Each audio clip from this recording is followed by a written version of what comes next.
le tir de cuirassé qui a déjoué une débâcle américaine. Alors que l'océan Pacifique s'assombrissait dans les derniers instants du crépuscule, un colosse d'acier fendait silencieusement les eaux noires, prêt à écrire une page dramatique de l'histoire navale. Ce n'était pas un simple navire de guerre, mais un titan né d'une course effrénée aux armements, forgé dans l'ombre des traités internationaux trahis et désormais destiné à affronter l'inconcevable au large de Guadalcanal. À bord, les marins retenaient leur souffle, conscients qu'en cette nuit suffocante, un duel de feu et d'acier allait décider du destin d'un archipel stratégique. L'ennemi approchait, massif et déterminé, bien supérieur en nombre, porté par l'illusion de dominer ces mers tropicales. Mais dans la proue de l'imposant bâtiment américain flottait une promesse funeste. Ses canons, capables d'arracher les entrailles d'un cuirassé adverse, allèrent bientôt parler, et chaque obus tiré réveillerait toute la fureur accumulée d'un pays entré en guerre à marche forcée après Pearl Harbor. Dans la salle du commandement, le contre-amiral Willis Lee gardait un calme imperturbable, son regard fixé sur les écrans radars où plusieurs échos suspects apparaissaient.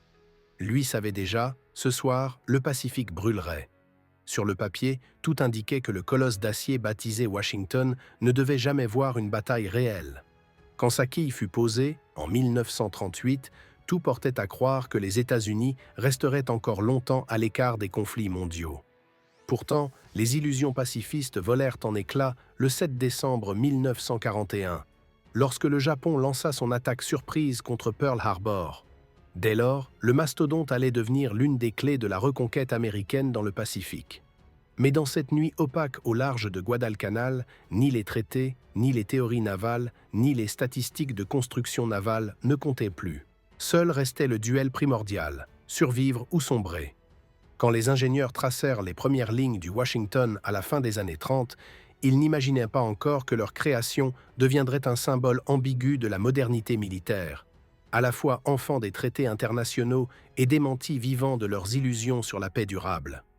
Les bureaux d'études avaient d'abord juré fidélité à une orthodoxie prudente, des canons plus modestes et un blindage optimisé pour des menaces théoriques, puis l'inflexion géopolitique fit tomber les masques et imposa de nouvelles bouches à feu, plus longues, plus lourdes, plus capables de briser la cuirasse adverse à des distances autrefois inimaginables.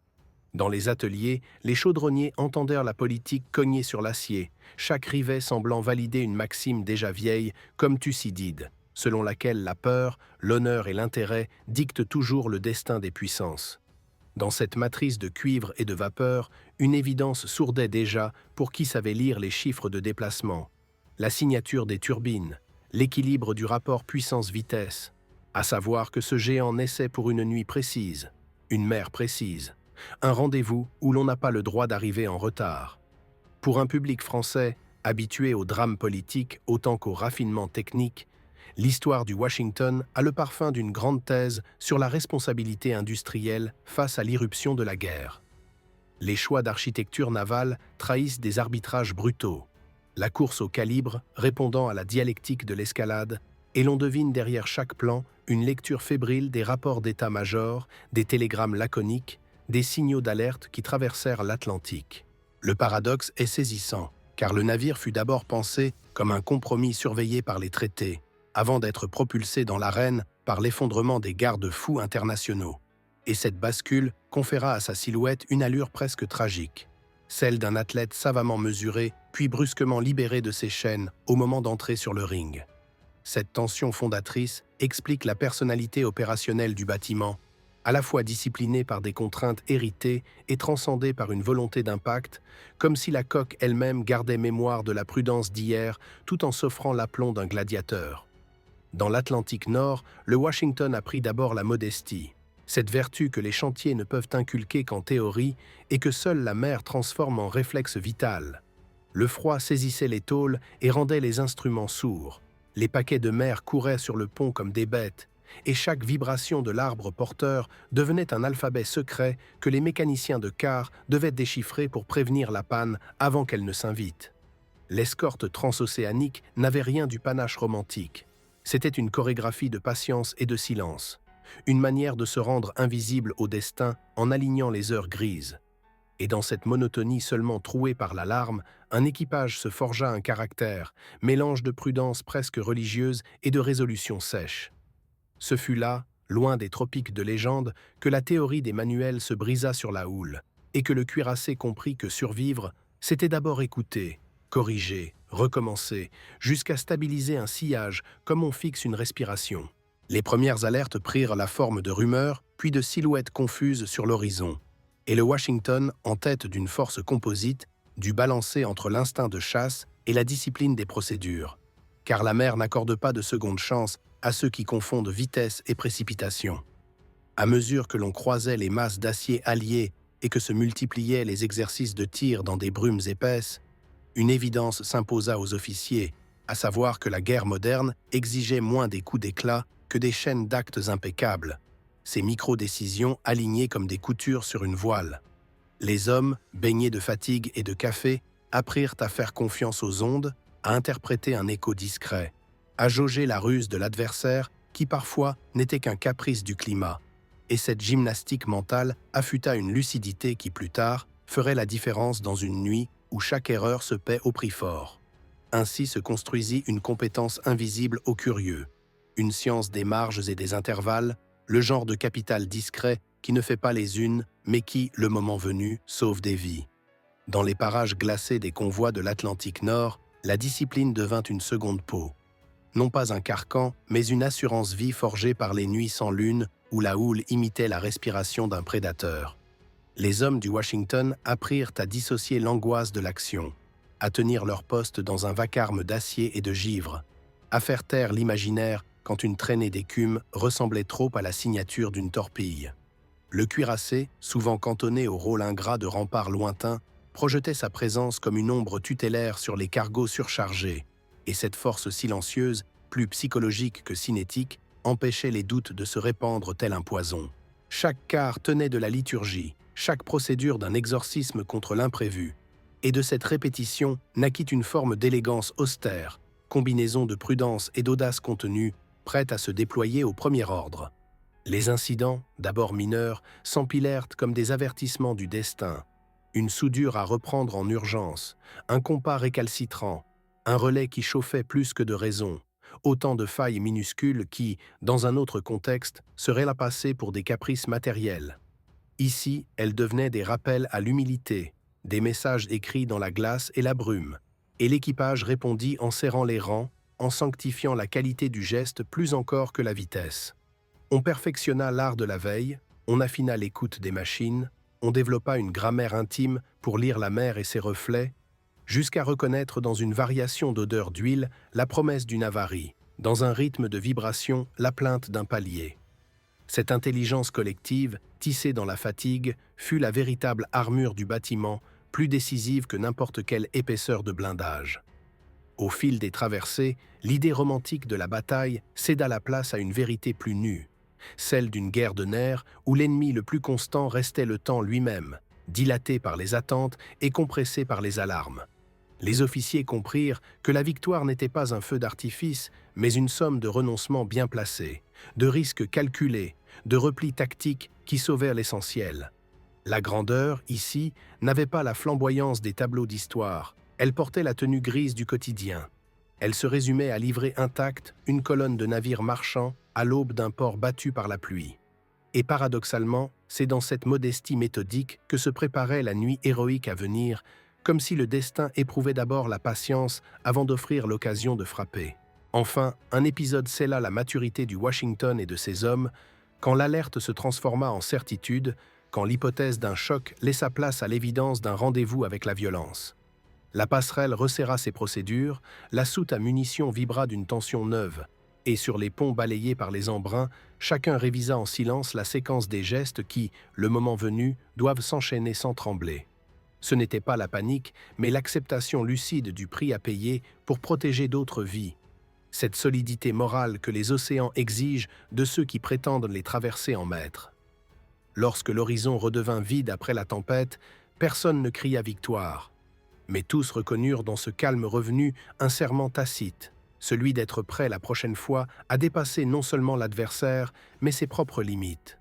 Dans le passage vers le Pacifique, le Washington traversa une forme d'exode intérieur, abandonnant les habitudes façonnées par l'Atlantique pour adopter la logique d'un théâtre où tout semblait plus tranchant, la lumière plus blanche, la nuit plus dense, les distances plus trompeuses. L'arrivée dans les archipels changea l'échelle de la guerre, car la géométrie des îles, la tyrannie des passes et la présence obsédante d'aérodromes ennemis créaient une tactique de l'instant, une obligation d'être disponible au danger à toute heure. Les convois n'étaient pas plus seulement des rubans à protéger, mais des paris calculés sur des créneaux d'obscurité, des silences radars, des fenêtres météo, et le cuirassé dut intégrer à sa discipline le langage des jungles et des lagons. Cette sédimentation de détails où un reflet mal lu peut coûter une coque. Les hommes, déjà aguerris, découvrirent une autre fatigue, celle de la chaleur continue et des alertes qui ne choisissent pas leur moment, et apprirent à faire de la vigilance un art sobre, sans grandiloquence ni crispation. L'écart se déroulait désormais sous un ciel constellé où les étoiles semblaient trop proches, comme si le firmament lui-même espionnait la formation, et la passerelle mesurait chaque manœuvre pour ne jamais offrir une silhouette facile. L'entraînement au tir nocturne gagna en intensité et en précision, non pour flatter un goût du spectaculaire, mais parce qu'ici, la décision se prend dans un cône de ténèbres, à la seconde, quand une lueur mal couverte, une distance mal jugée, inversant l'issue. Ce basculement stratégique prit la forme d'un crescendo discret, fait de rumeurs de bombardements, de navires aperçus et aussitôt perdus, de messages laconiques qui insistent sur l'urgence sans la nommer. Le Washington, désormais placé au cœur d'une manœuvre plus vaste, se vit confier des tâches qui exigeaient autant de retenue que de fermeté. Tenir une ligne, couvrir un retrait, s'interposer sans tirer, ou frapper avec une précision clinique quand une fenêtre s'ouvrait. Dans cet environnement, la technologie ne remplaçait pas l'humain, elle augmentait l'exigence posée sur les nerfs et l'intelligence de situation.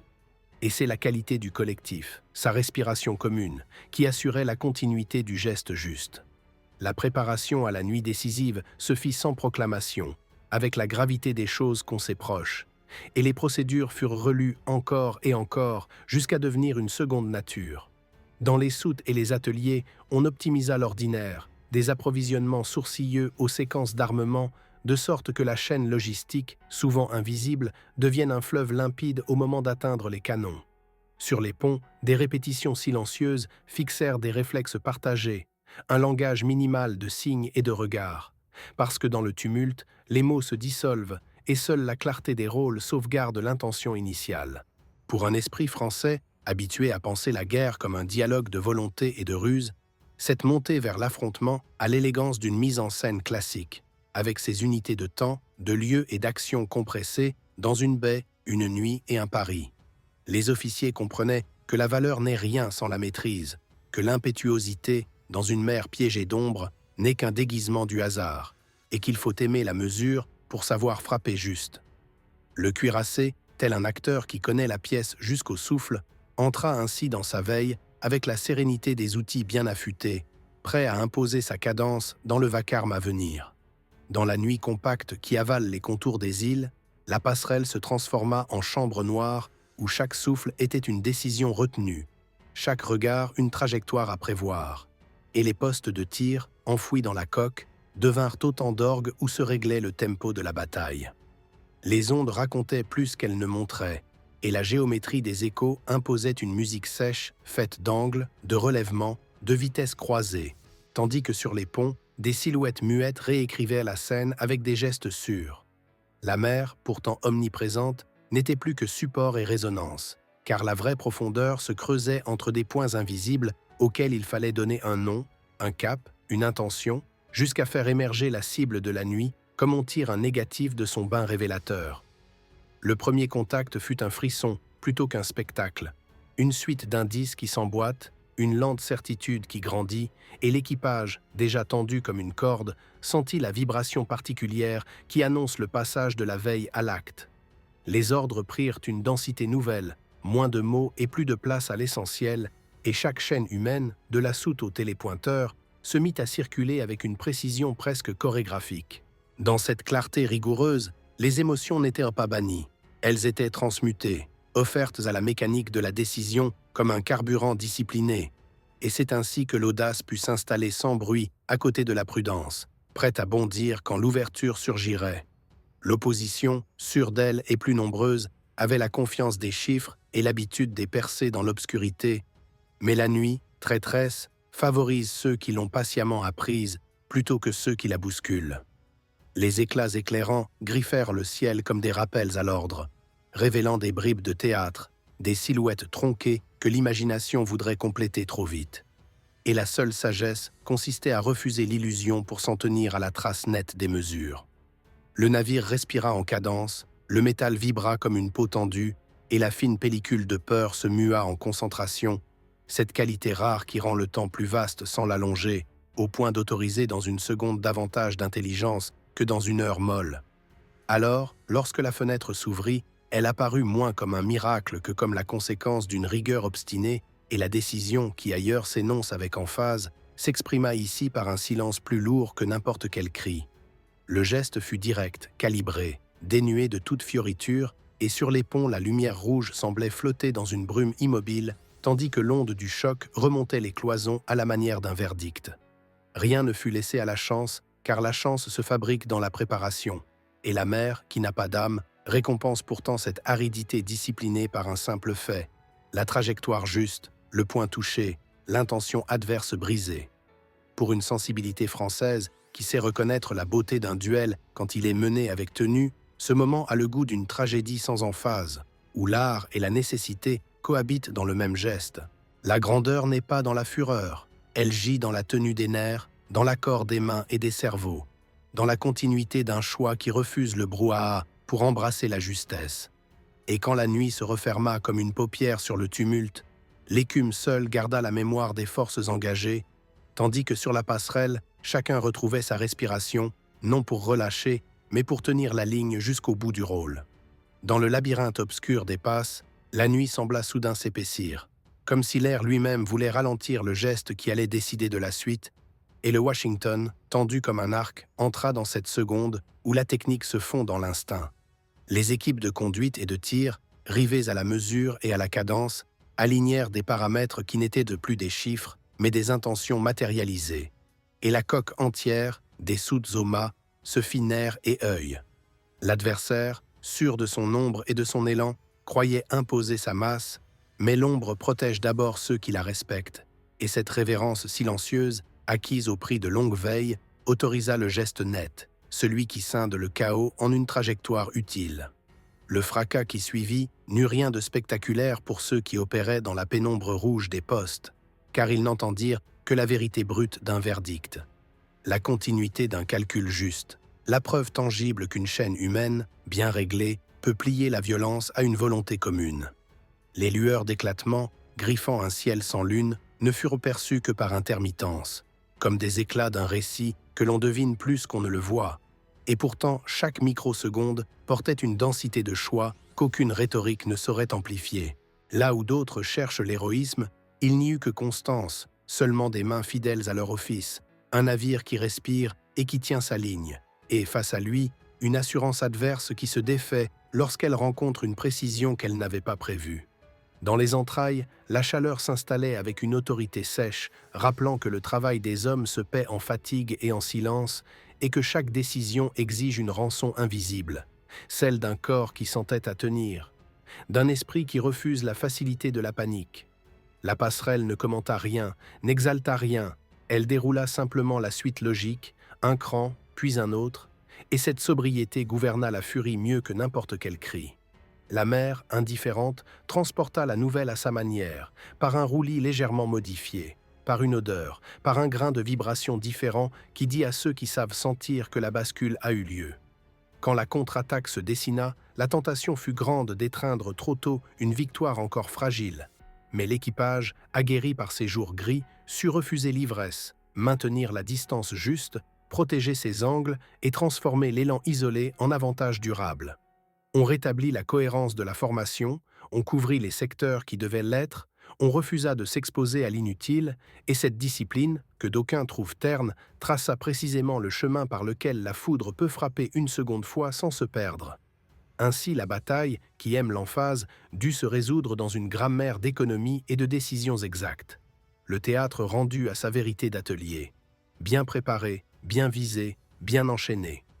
Tout cela avait un coût, non en emphase mais en regard, en geste plus lent une fois la tension retombée, en muscles soudain conscients de leur propre poids, et cependant personne ne chercha d'accolade. La grandeur, ici, ressemblait davantage à une conscience claire, à cette paix âpre qui suit l'effort juste, quand le vacarme a cessé et que l'on sait, sans l'ombre d'un doute, que le collectif a tenu sa promesse.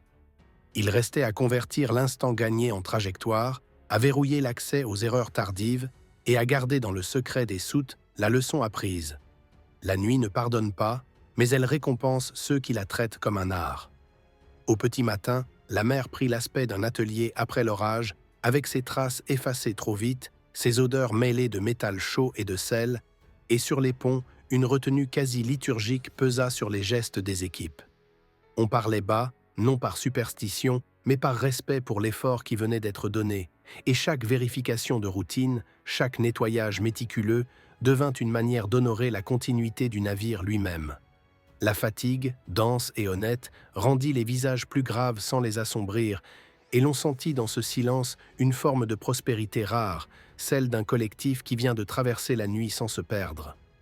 Sur la passerelle, le débriefing fut d'une sobriété presque ascétique, l'art d'aller à l'essentiel en déroulant la chaîne des faits, des choix, des conséquences, afin d'augmenter la part utile de l'expérience et de réduire son résidu d'aléas. Les mots furent précis, l'intonation tenue, et l'on corrigea sans dramatiser, on valida sans flatter, on nota des écarts qu'il faudra combler par de l'entraînement, par une documentation mieux rangée, par une astuce de procédure. Le but n'était pas de raconter une victoire, mais de fabriquer la prochaine, et cette intention discrète irrigua chaque remarque, si bien que la critique prit l'allure d'une architecture plutôt que d'un jugement. Dans les ateliers et les soutes, la mécanique fit sa part de pédagogie, rappelant par des détails concrets ce que l'abstraction oublie trop vite. Un joint qui a tenu parce qu'on l'avait changé à temps, un relais qui a demandé une caresse au bon moment, une vanne qui n'aime pas qu'on la brusque. L'équipage traduisit ces petites leçons en consignes, en rituels, en listes, car le réel, en mer, ne s'offre qu'à ceux qui acceptent de le consigner pour mieux le retrouver.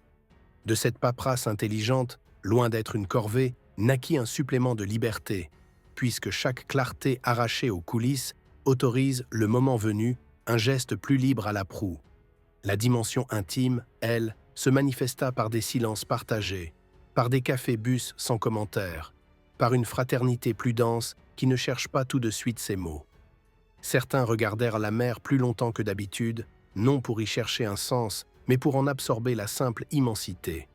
Et d'autres se réfugièrent dans l'ouvrage humble des inventaires, trouvant dans l'ordinaire la plus sûre issue au trop-plein d'adrénaline.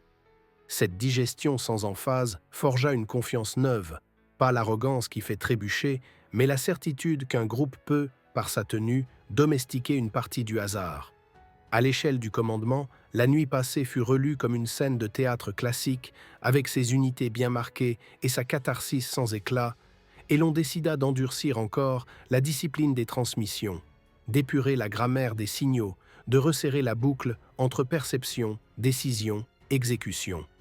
L'apprentissage nocturne, ainsi, devint un investissement dans la clarté, l'idée que la maîtrise n'est pas une posture, mais une somme de gestes réglés qui permettent au courage de ne jamais se confondre avec la témérité. On programma des exercices ciblés, on réécrivit des séquences, on ajusta des horaires de veille, bref, on donna au talent collectif un cadre plus fin où il puisse respirer. Pour un public français, prompt à chercher la morale des événements, cette matinée d'après-combat offre une vérité presque domestique. La grandeur se cultive dans la nuance, dans la tenue face à soi-même, dans la volonté d'élaguer l'inutile pour donner audience à l'utile. La mer n'accorde pas de décoration, elle pèse, elle éprouve, elle valide sans applaudissements, et c'est peut-être là que réside la noblesse du métier, dans ce consentement à n'attendre d'autres récompenses que la continuité du voyage. Le Washington, devenu plus sobre encore que la veille, porta désormais dans sa coque une assurance discrète, une manière d'avancer qui dit au monde que l'on sait pourquoi l'on est là. À mesure que la rumeur de la nuit passée se dissolvait dans la routine du jour, une clarté plus vaste s'imposa, non comme une illumination soudaine, mais comme l'aboutissement logique d'une discipline patiemment entretenue.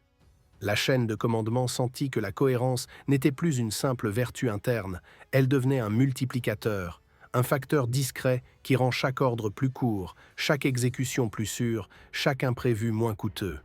Cette solidité, nourrie d'exercices et de corrections modestes, transforma le cuirassé en métronome d'opération plus large, capable de transmettre sa tenue à tout un dispositif, d'offrir à une force composite la stabilité qui lui manquait. La maturité opérationnelle se lut d'abord dans la manière d'employer le temps, cette monnaie rare des théâtres maritimes désormais dépensée avec une parcimonie habile. On sut attendre sans s'user, accélérer sans se disperser, décrocher sans perdre la face et surtout choisir le moment où une audace ciblée, parce qu'elle s'appuie sur une base saine, devient moins un pari qu'une conséquence. Dans ce cadre, la technologie redevint ce qu'elle doit être, un amplificateur du jugement plutôt qu'un fétiche, et la précision des instruments, mariée à la rigueur des esprits, traça des trajectoires plus franches dans la nuit des opérations. Cette transformation silencieuse modifia l'échelle des effets, car un navire qui tient sa mesure influence au-delà de sa coque. Il rassure les lents, tempère les fougueux et offre au commandement des options plus claires. Les conférences se firent plus courtes, les plans plus lisibles, les lignes de responsabilité mieux assumées, et la conversation stratégique, débarrassée du bruit, gagna en profondeur. On parla moins de gloire et davantage de continuité, moins de panache et davantage de tenue, en admettant que la beauté d'une manœuvre se juge à ce qu'elle économise, pas à ce qu'elle brûle. Sur le pont, cette évolution prit la forme d'un calme actif, une manière de circuler et d'agir qui trahit l'accord intime entre les hommes et la machine. Les signes furent infimes, un enchaînement sans heurts, une anticipation qui évite le heurt, une écoute qui devine le besoin sans l'attendre, et ces détails formeront, à la prochaine alerte, un avantage cumulatif. La confiance, ici, n'était pas un champ, c'était une économie d'effort, une respiration commune qui permet de faire face au pic sans casser la cadence, et de rendre au hasard la part congrue. Pour l'observateur français, attaché à la dialectique entre caractère et structure, cette montée en puissance a le goût d'un classicisme exigeant, où l'on préfère la justesse à l'esbrouffe. Le commandement trouva là la matière d'une philosophie d'emploi, préserver l'intégrité pour mieux libérer la force, investir dans la sobriété pour mieux cueillir l'instant décisif, accepter la patience comme condition de la vitesse. Ainsi se prépara le dernier acte, non dans l'excitation, mais dans une gravité claire, celle d'un outil devenu maître de son propre rythme et prêt à imposer le sien. Au moment de boucler la campagne, une évidence se dégagea comme une ligne de côte au lever du jour. La grandeur ne se mesure pas à l'éclat des récits, mais à la continuité des gestes justes qui, nuit après nuit, déplacent la limite du possible. Le Washington, devenu plus qu'un navire, une méthode, une patience incarnée, offrit à la mer la seule preuve qu'elle reconnaît, la tenue dans le temps, et l'ennemi, pourtant sûr de ses chiffres, dut consentir à cette logique qui congédie l'improvisation. Dans la mémoire des hommes, il ne resta ni triomphe crié ni fanfare, seulement la paix grave d'un travail accompli qui, par sa précision, rendit d'autres vies possibles sur d'autres ponts plus fragiles. Sur la passerelle, l'ultime délibération n'eut rien d'une apothéose. C'était un bilan lucide, une architecture de causes et d'effets qui réinscrivait chaque minute dans une économie plus vaste. La mer, indifférente, roulait sa respiration et l'équipage, sans céder à la tentation du récit, déposa sur la table la somme des corrections, des confirmations, des points encore opaques qu'il faudra éclaircir avant la prochaine nuit.